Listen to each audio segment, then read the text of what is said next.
கனைத்திளம் கற்றெருமை கன்றுக்கிறங்கி நினைத்து முனை வழியே நின்று பால் சோர நனைத்தில்லம் சேராக்கும் நற்செல்வன் தங்காய் பணித்தலை வீழனின் வாசற்கடை பற்றி சினத்தினால் தென்னிலங்கை கோமானை செற்ற மனத்துக்கினியானை பாடவும் நீவாய் திறவாய் இனித்தான் எழுந்திராய் இதென்ன பேருரக்கம் அனைத்தில்லத்தாரும் அறிந்தேலோరెంబావాయ్.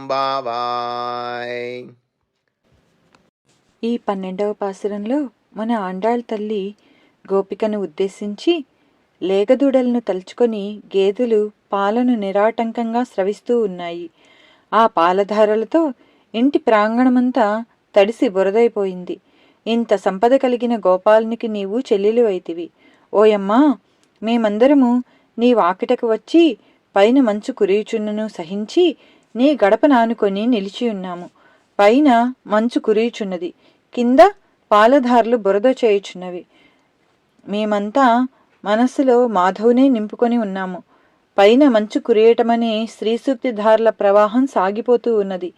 కాళ్ల కింద పాలధారలనే ఆచార్య ఉపదేశ ప్రవాహం సాగిపోతూ ఉంది. ఇంకను దక్షిణ దిక్కున ఉన్న లంకకు అధిపతి అయిన రావణుని చంపిన శ్రీరాముని మేము స్మరిస్తూ ఉన్నాము.